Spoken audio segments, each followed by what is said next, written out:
think relating to infrastructure, I think some key aspects of digital technologies is the data collection, then the connectivity, and the computation. So building blocks of that are, let's say, IoT, like sensors, or AI, blockchain, cloud, communication like 5G.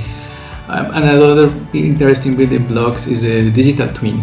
So overall, with these kind of building blocks and the data connectivity and computation, what you are able to do is to monitor how are your infrastructure assets.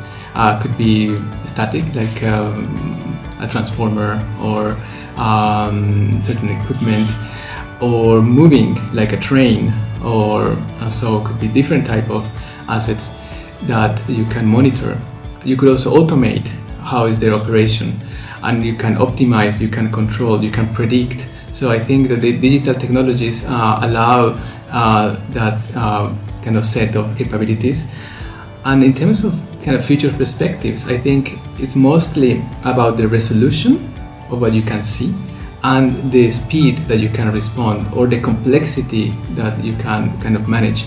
Because you have more assets, you want to see them in a kind of higher resolution in terms of time, and because of the interconnection of assets or the speed at which they operate, you want to be able to respond faster. So I think, or the complexity, because there are so many, and how to optimize their operation. So for that, AI, of course, is helping. So I think the breakthrough that we expect will be in that direction.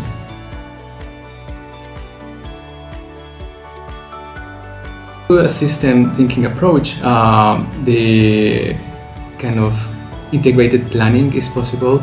The mapping of those current and future interdependencies is also possible, and kind of sharing of information, because of course there are different kind of infrastructure developers, but some level of information needs to be shared so that interdependencies are taken into account, so that we can also maybe create some incentives for such collaborations. If policymakers or product developers take this system thinking and the prediction, early detection, rapid response approach, I think we will have more resilient infrastructure delivering better sustainability outcomes. I think that FAST-Infra could be a leader facilitating this integration and coordination of cross-sector collaboration for infrastructure, because the eligible sustainable infrastructure within the FAST-Infra label is very diverse. That means that all these different projects will need coordination and integration through digital technologies and optimization. So a FAST-Infra label can be like the key communication tool to make that happen, I think.